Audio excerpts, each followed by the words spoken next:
Hi, Virgo. Um, Someone is experiencing level of feeling for you that they've never felt for anyone else. And the intensity of it is simultaneously terrifying and exhilarating them. They've been trying to manage it, contain it, keep it at reasonable level so they don't overwhelm you or expose themselves to vulnerability they're not sure they can handle. But management is failing. Containment is breaking down. And they're approaching the point where holding back becomes more painful than the risk of showing you the full magnitude of what they feel. uh, this isn't casual interest. This isn't, I like you and think we could be good together. This is all consuming. This is thinking about you first thing when they wake up and last thing before they sleep. This is every song reminding them of you.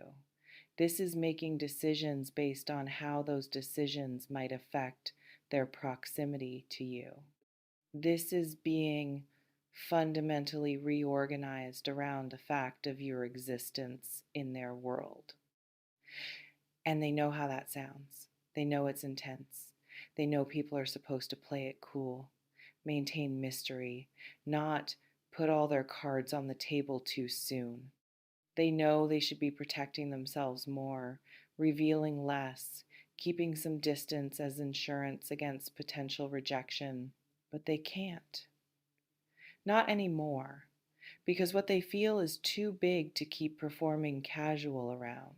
Let me describe what love at this intensity actually looks like when someone's trying unsuccessfully to hide it. You might notice them watching you when they think you're not looking. Their attention on you is constant, even when they're trying to appear focused elsewhere. They track your movements, your expressions, your interactions with others, not in creepy surveillance way, but in I'm magnetically drawn to you and can't help observing way. Or you might notice how they light up when you enter spaces they're in. Their whole energy shifts. They become more animated, more present, more alive. Even if they're trying to play it cool, their body betrays them through posture changes, smile they can't quite suppress, way their attention immediately orients toward you. Or you might notice inconsistencies between what they say and what they do. They might claim they're fine with casual, that they're not looking for anything serious, that they're keeping their options open, but their behavior tells different story. They make time for you that they don't make for others. They remember details that casual people don't remember. They show up in ways that exceed what just friends or keeping it light would require. Some people are skilled at verbal deflection but terrible at behavioral control.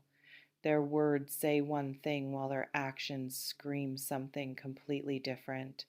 And if you've been confused by mixed signals, it's probably because they're trying to protect themselves by saying they don't care as much as they do, while simultaneously being unable to actually act like they don't care. Let's pause here. This reflection invites you to consider whose behavior toward you exceeds what their words claim they feel.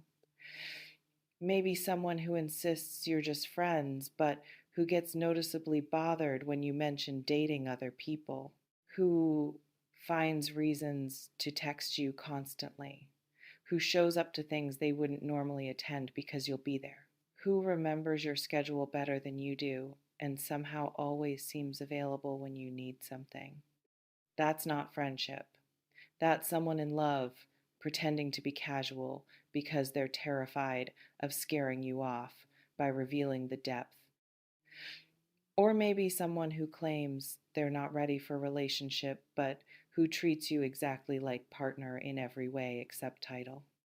who's integrated you into their life, introduced you to important people, included you in future plans, shows you consistent care and attention that exceeds what undefined situationship warrants.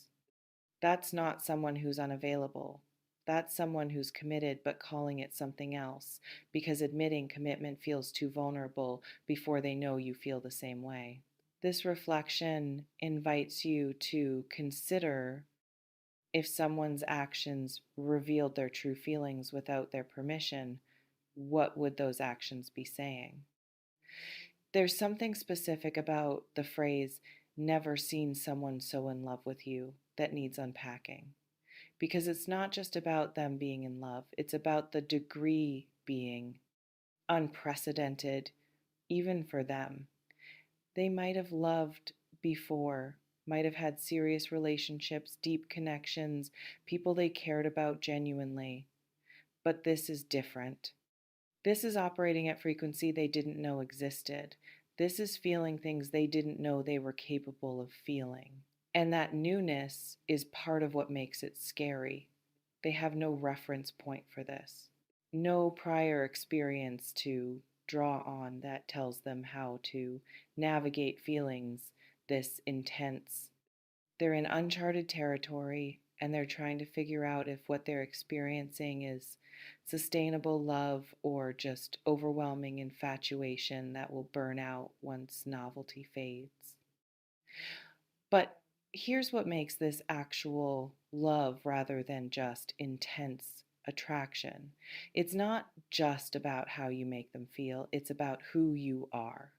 They're not in love with idea of you or fantasy version they've constructed.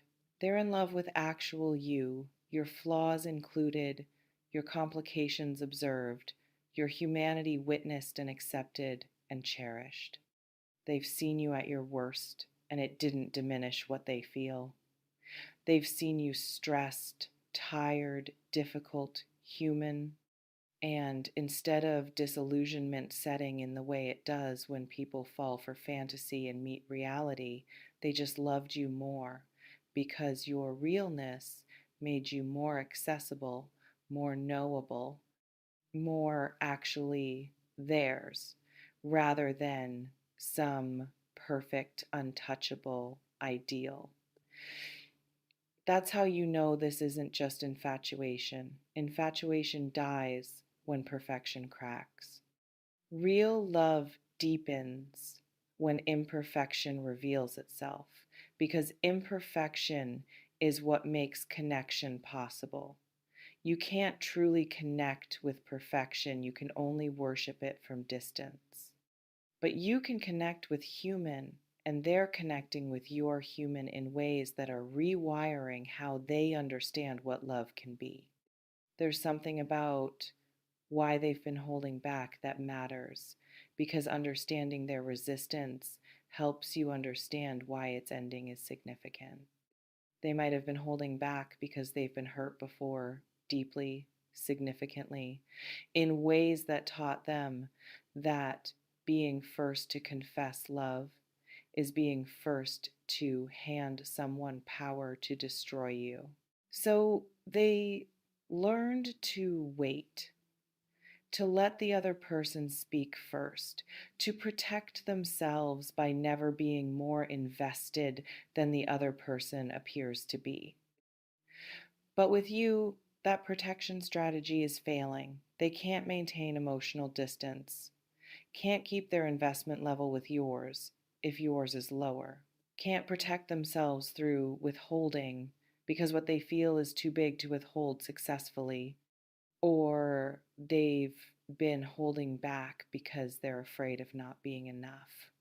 They see you as somehow above them, more attractive, more successful, more together, more valuable in the dating marketplace.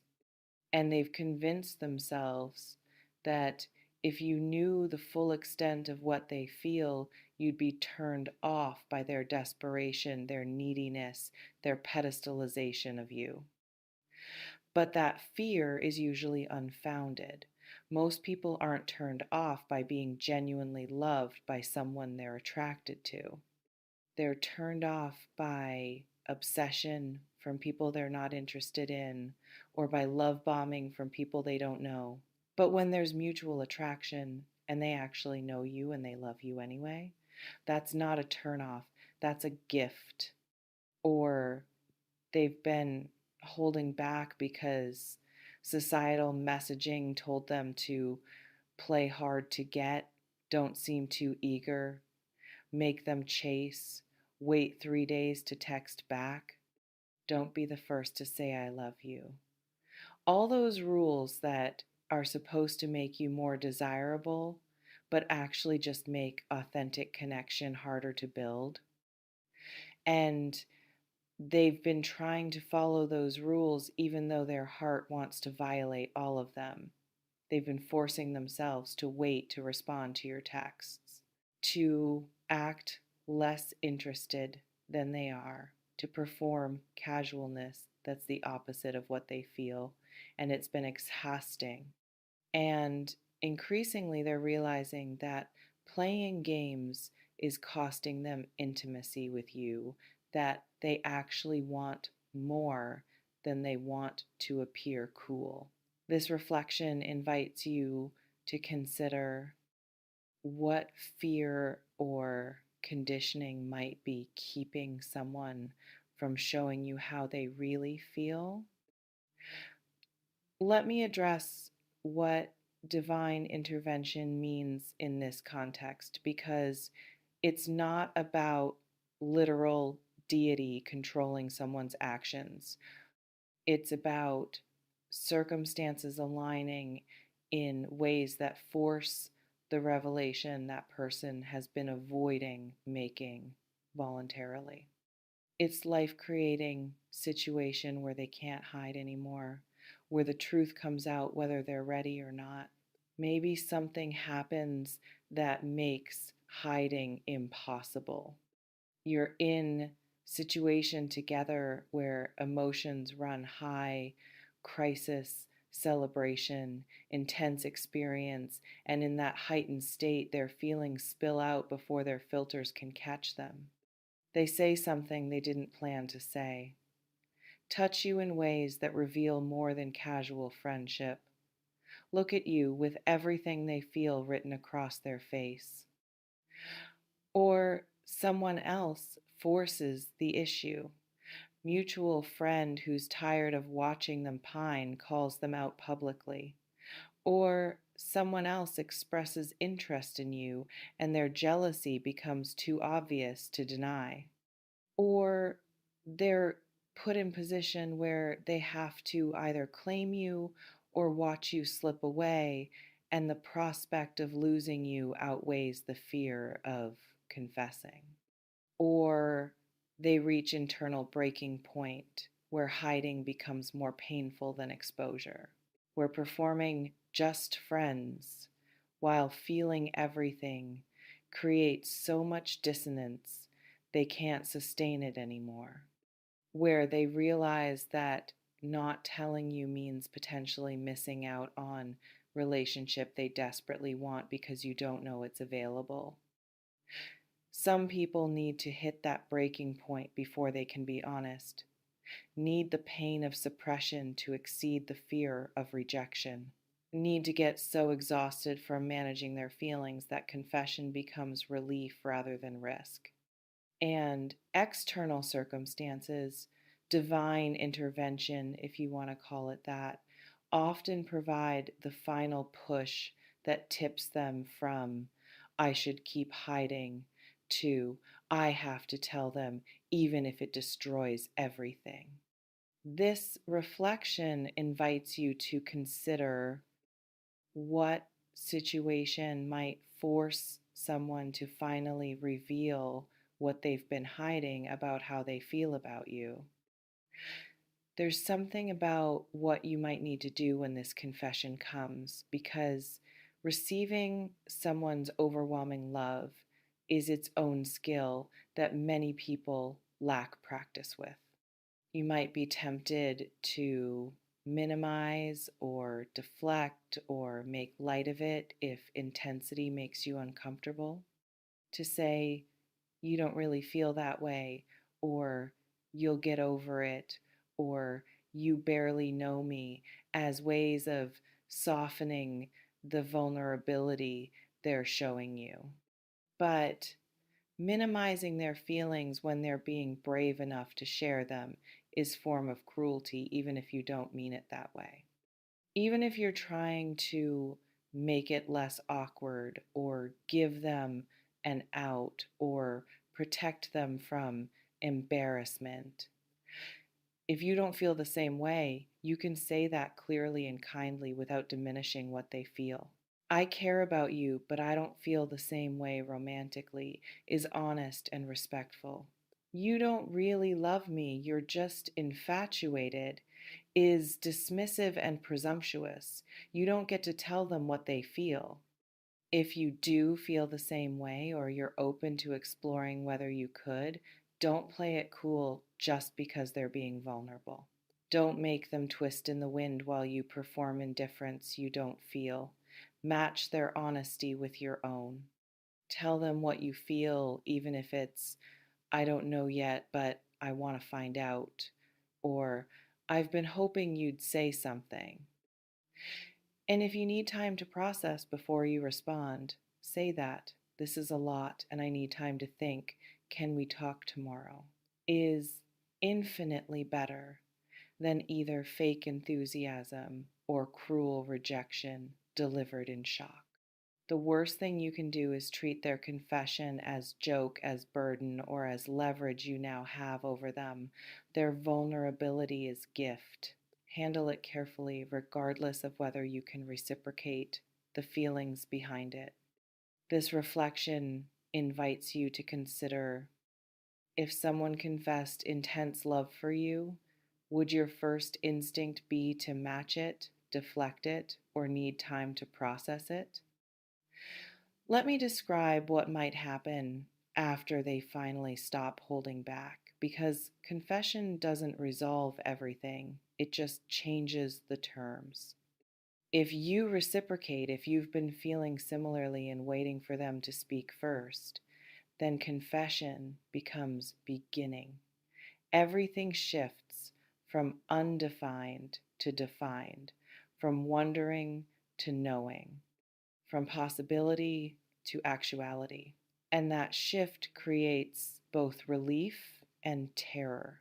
Relief that you're finally on same page, terror about what happens now that everything's out in the open and you have to actually build something instead of just existing in potential. You'll have to navigate the vulnerability of being genuinely wanted by someone you genuinely want, of having something real to lose instead of just keeping things casual enough that loss doesn't hurt, of showing up consistently for relationship instead of just enjoying chemistry without responsibility. Some people discover they prefer the chase to the catch. They like the intensity of pursuit but lose interest once reciprocation removes the challenge. If this person is that type, the confession will be peak and everything after will be decline as they slowly realize they wanted the wanting more than they wanted the having. But if they're not that type, if their love is genuine and sustainable rather than just thrill seeking, then confession becomes foundation. The vulnerability they showed becomes trust you build on. The feelings they revealed become commitment you both honor through choosing each other actively instead of just falling together passively. Or if you don't reciprocate, confession becomes ending, not necessarily of all connection, but of the dynamic as it existed. They can't unknow that you don't feel the same. Can't return to friendship that was really them hoping for more while you enjoyed their company without romantic interest. Some friendships survive unrequited confession, others don't, and that's okay. It's not failure on either person's part. It's just reality that asymmetrical feelings create asymmetrical experiences that make continued closeness painful for one or both people. If they confess and you can't reciprocate, and you value them enough to want to preserve some form of connection, you'll both need space first. Time for them to grieve what they wanted and adjust to what's actually available. Time for you to not feel guilty about not feeling what they feel. Then maybe you can rebuild something platonic, but maybe not, and that has to be okay too. You remain